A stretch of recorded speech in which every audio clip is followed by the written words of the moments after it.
It's the Experience Action Podcast, and it's my favorite episode of the month. It's time for CX Pulse Check. This is where I check in with a special co host, and we talk about several things happening in the moment around customer experience, customer engagement, employee experience, all sorts of things. Now, my guest today has a specialty around social customer care, and I'm so excited to bring her into this conversation. So I am thrilled to welcome Brooke Sellas today. Hi, Brooke. Hello. Thank you so much for having me. I am thrilled to have you here, and I know why, but I would love for you to share a little bit about yourself and the work that you do. Sure. So I'm Brooke Sellas. I own a company called B Squared Media.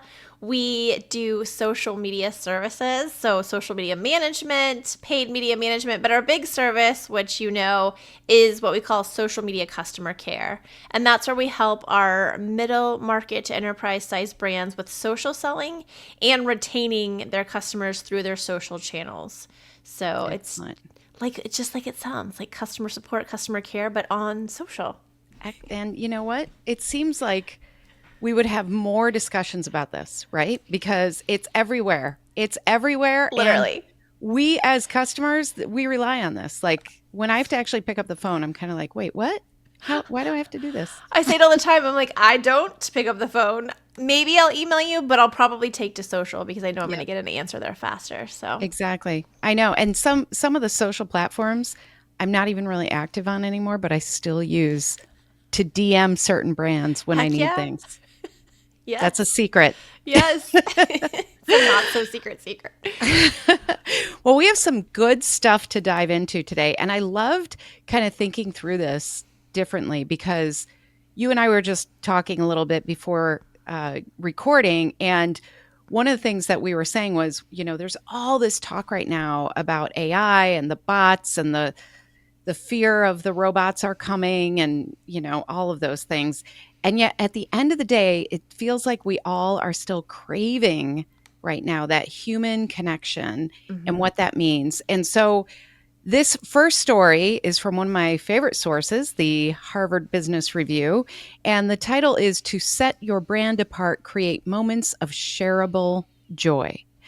And the article really goes into how the idea of growth in this competitive market we have to think about it a little bit differently, and we have to really be prepared to provide things not only for our customers but also things that they want to share. Hmm. So I'm really curious on your take on this and really what we can all walk away with. I say this all the time, especially on podcasts like this one.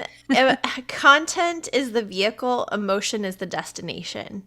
And I Mm, think what I see happening with a lot of brands, especially on social media where I spend a lot of my time, is content has become the currency.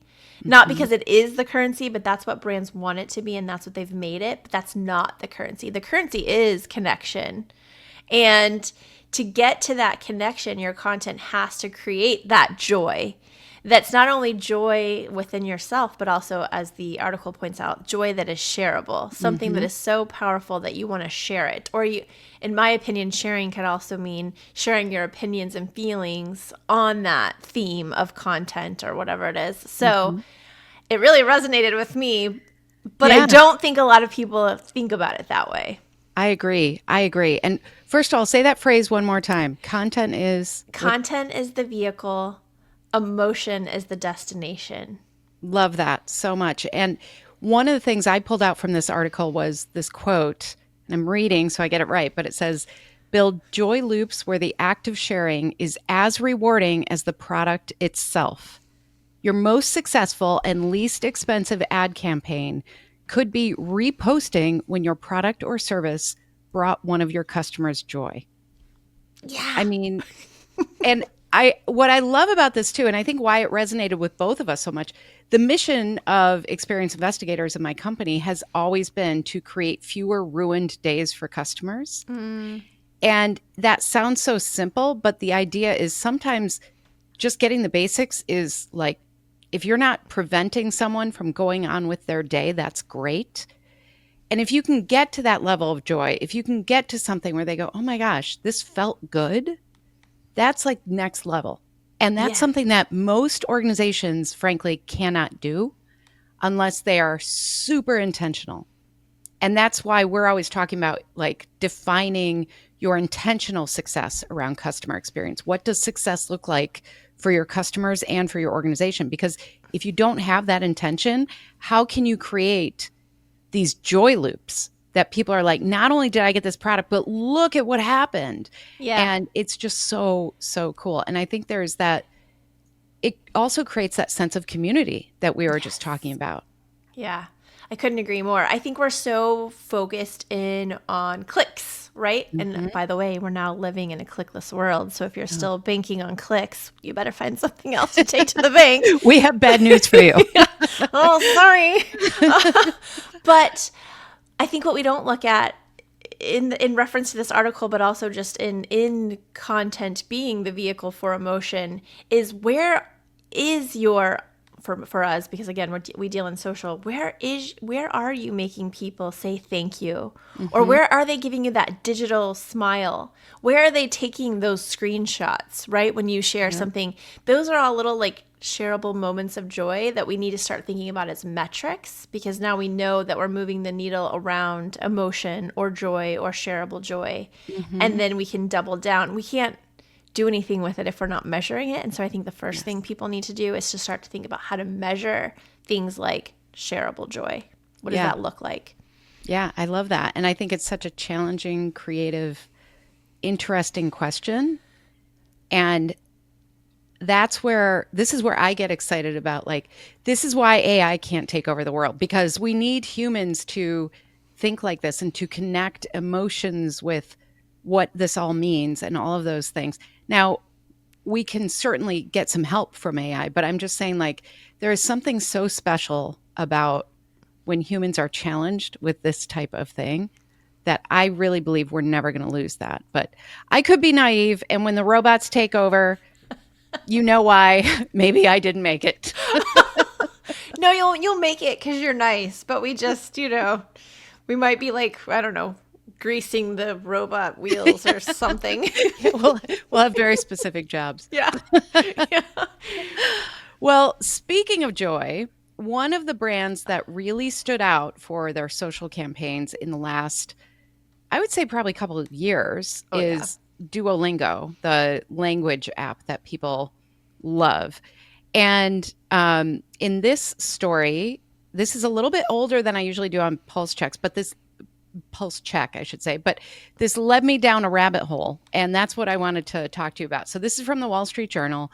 It's actually from August, and it's their CMO Today section. And the headline is Duolingo's departing social media manager talks virality, anxiety, and mental health. Mm. And what was fascinating to learn is that this young woman, she is, I think now 26 years old.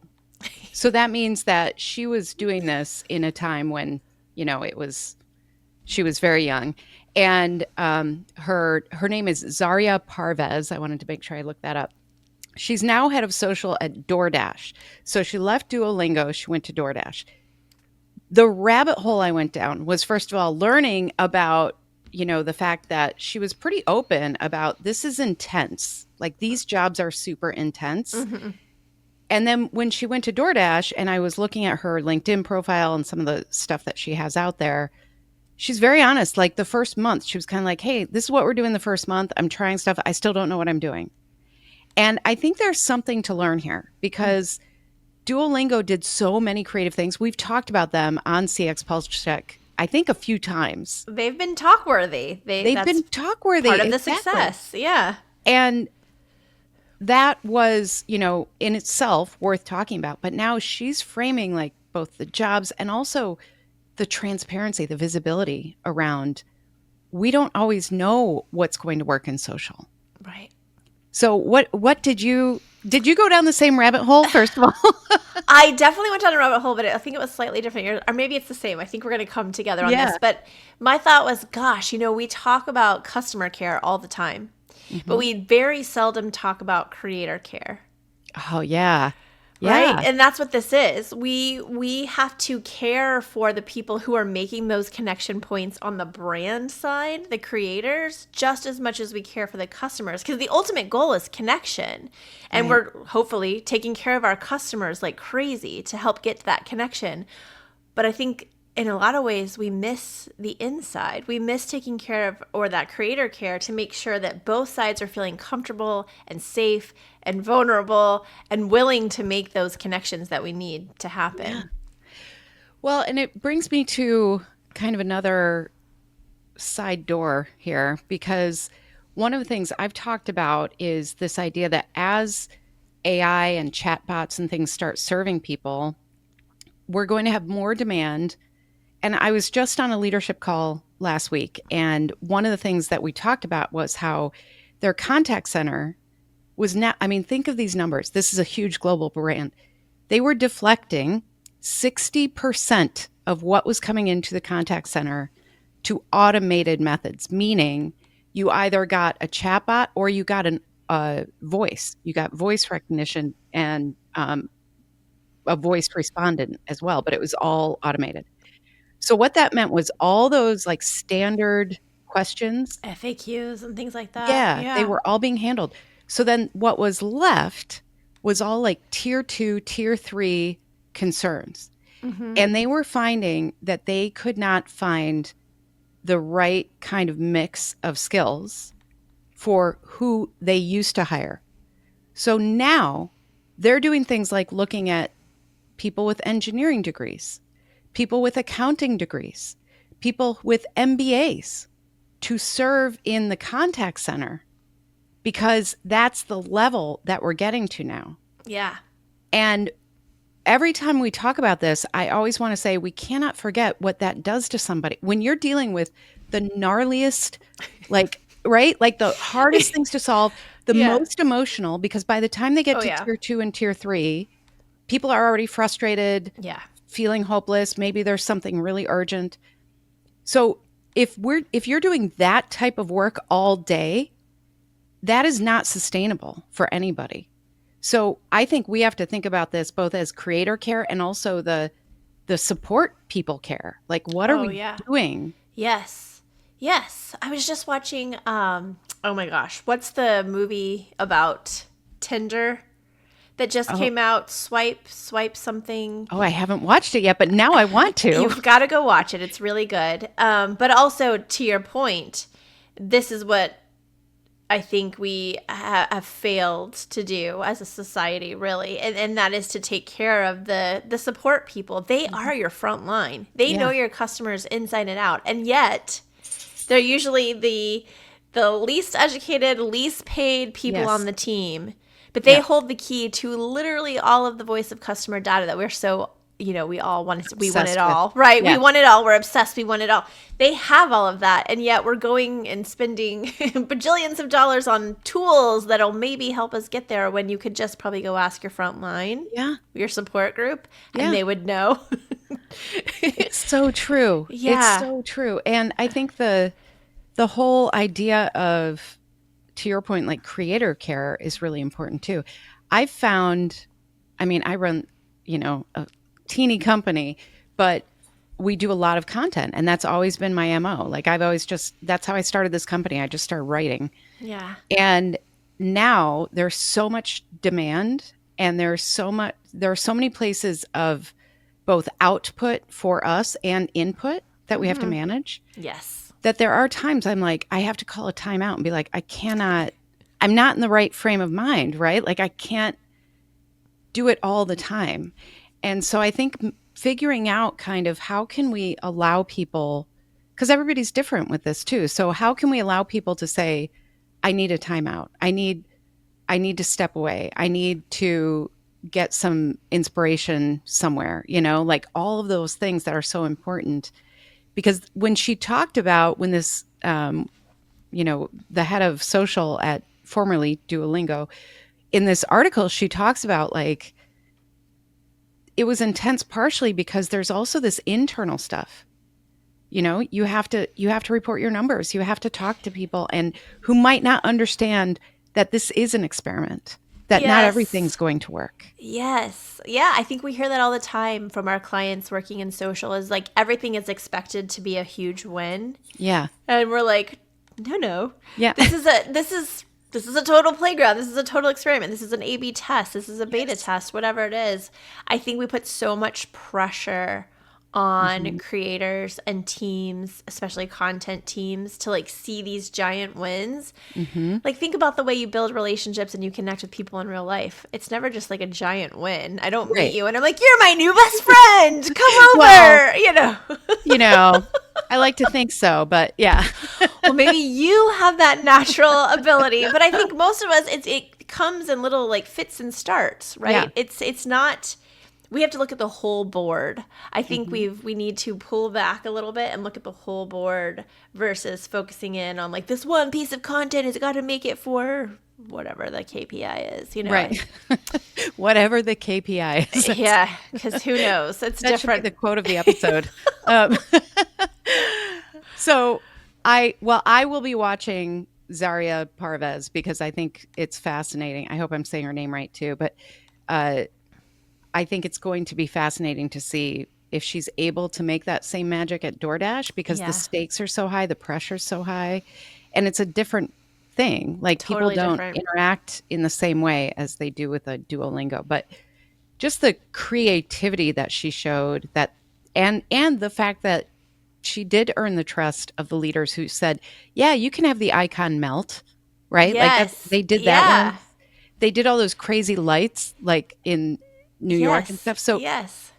being able to take those risks and see what works and see if that lines up with the numbers that those KPIs that everybody cares about, Yeah. whatever Well, they are. quick point though that you're making here. I don't know if you know you're making it or not, but like risk is going to be so important because we Mhm. are living in a time of AI and Yes. everything has become content is now like a commodity, right? Yeah. Anybody can create it using AI. Doesn't mean it's good content.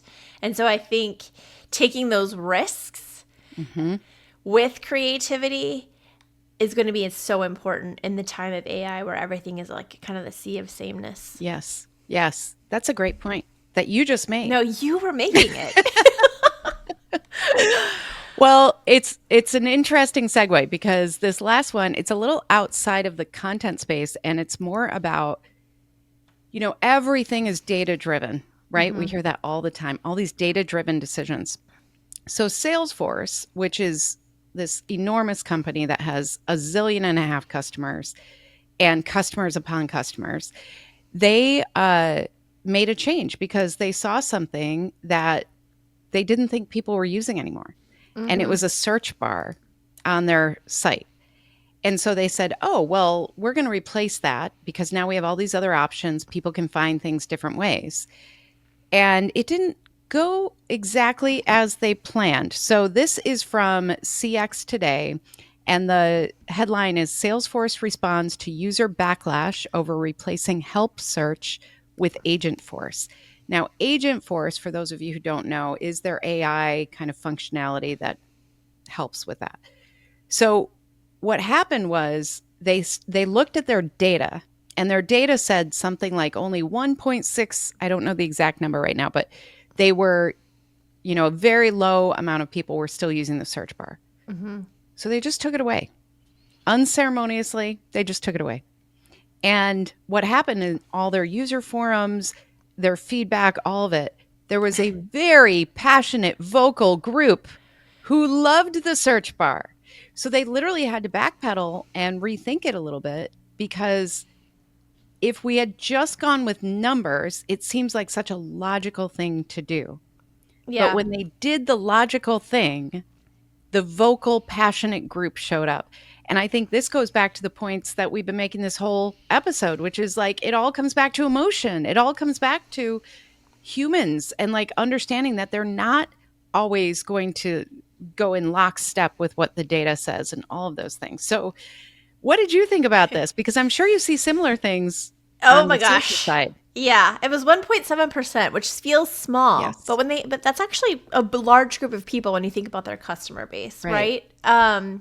To me, the message, the entire message was internal data doesn't equal external sentiment. Yep. You really have to talk to your customers. Like, I'm sure you say this all the time to your clients. Like, when's the last time you actually spoke with a Yes. customer? Did anybody on the Salesforce team think to Hmm. call that Yeah.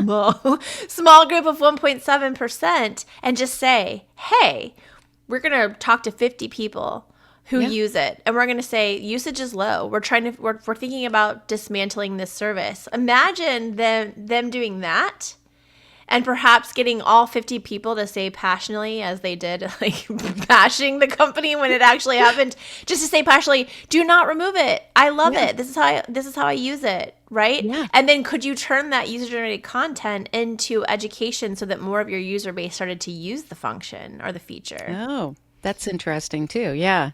Yeah. Well, and it does have to be a cycle, right? Like we have to provide the content and then listen to that feedback and then come back with more content, look at your data and your feedback to create, the next Mm-hmm. thing. But I just thought it was really interesting that first of all, I give them credit. I give Salesforce credit because they did actually come back and they said, "We heard you." And in Yeah. fact, there's a great quote. I'm going to read it here. You've made clear that even with low usage, the search bar is a critical tool for many of you, and that removing it created friction in your workflow. We hear you. Because of your feedback, we are committing to bringing back a dedicated search capability to Salesforce Help. This is a top priority. And what I loved about this was they basically said, not only did we hear you, because a lot of statements say that they go, "Oh Mm-hmm. yeah, we heard you," and then they don't change anything. Yeah. They also kind of couch the promise a little bit because it doesn't say we're bringing back the search bar exactly as it was, Yeah. right? They're saying we're going to have this dedicated search capability. So we have to evolve. We can't have the same technology all the time. But I like the way that they basically said, okay, even though you're small, there are many of you, and we heard you, and we are going to do something about it. And I think that is a lesson for a lot of organizations who sometimes will, again, unceremoniously just be like, well, we're not doing this anymore. And they think, well, that's a small group. We don't have to listen to them. We don't have to do that. Even a small group can have a big voice. Oh, yes. Yeah, And I think there's a there too about metrics versus voice of customer yes. metrics, right? They were looking at some sort of Mhm. internal dashboard of metrics, but I don't think they were including that voice of customer Yeah. data mix into that, which is where the miss was. But to your point, they not only said, I hear you, but they said, we're going to do something about it. We're going to Yes. take action. Now we have to watch and make sure that they That's right. take that That's action. right. But Eyes on you, Salesforce. yeah. But going back to what you just said too about the metrics, we love to say this, but it's like there is no one magic metric. No, When you are talking I about wish. customers, you have to look at, yes, feedback and voice of the customer and operational metrics like this, like usage. That's Yeah, very important. sure. And things like behavioral analytics and what else are they doing, and it's putting all of that together and understanding the nuance of that because a lot of times people will say one thing and behave totally differently too.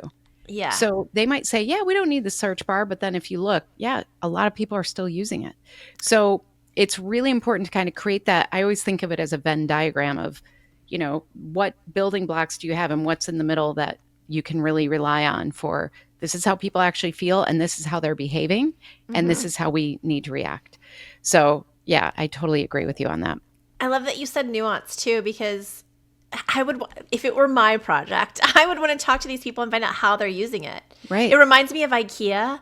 IKEA has that whole like secondary site that's run by IKEA users who Hmm. talk about how they build things from these products, but they're not in the tradition, but not in the traditional way. They build like Yes. some other thing or do some other thing with it.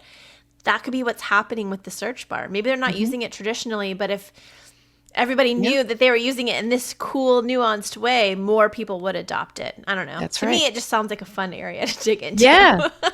Well, and they're power users, right? They're people who are you don't get passionate about a search bar unless it is part of your daily workflow, There's a right? there. Yeah. Yeah. Yeah. So I agree. Like finding out what they're using it for, what they would look for in the next iteration, like Mm-hmm. bring them in, co-create with this group. Yes. I love that you went to the co-creation and the collaboration piece because I think, yeah, like to my point earlier, like creating some sort of UGC or Hmm. user-generated content campaign around what these people are doing because it's got to be good, whatever Yeah, it is. That's my feeling too. I agree. I agree. And you mentioned IKEA. It reminds me of Lego too, who, Oh yeah. like Yes. they do a lot, and they didn't used to do that, but they discovered all of these adult enthusiasts, and they started nurturing that community just by asking them, like, what are you doing? Yeah. And what would you want to see? And that's why the Lego sets you see sometimes are so complicated and complex, because adults were like, we want more. We want, like, lifelong Lego enthusiasts, Yes. Yes. which 20 years ago they would have said it's, for, It's for kids. Yeah. yeah, exactly. But But, imagine that revenue stream. oh, right? Imagine that revenue stream from that specific, ideal Yeah. customer profile within Lego, that adult, Yeah. hobbyist or whatever you call it. Like, I can only imagine how much money they bring in there, all Oh, because they listened completely. and then gave the customers what they were asking for. Right. Right. No, we're both like, it's not that hard. But it is hard. I acknowledge that too. So, well, this was so much fun. I knew it would be. And you do such great work. And I hope Thank you. that people follow you on LinkedIn and some other places, because you also, speaking of content, you provide a lot of great content as well. Thank So, you. Thank if you. people want to reach out or connect with you or just learn more about what you do, what are the best ways for them to do that? I'm always hanging out on LinkedIn. So if you're a LinkedIn person, come find me there, connect. Tell me you found me here, and we can talk about all kinds of things. I also put out a lot of content. And if you want to find out more about B Squared Media, you could head over to our website, which is bsquared.media. Excellent. Excellent. Thank you so much, Brooke. It was Thanks for so having much me. fun. Thank And you. we'll have to do this again. Yes, please. Well, thank you. And thank you for both watching and listening to Experience Action week after week. Now, when I'm not hosting a CX Pulse Check episode, I'm answering your questions. So don't forget, you can leave me a voicemail at askjeannie.vip, and I will answer your question about customer experience. I can't wait to see you again next time. Thanks for being here. Bye-bye.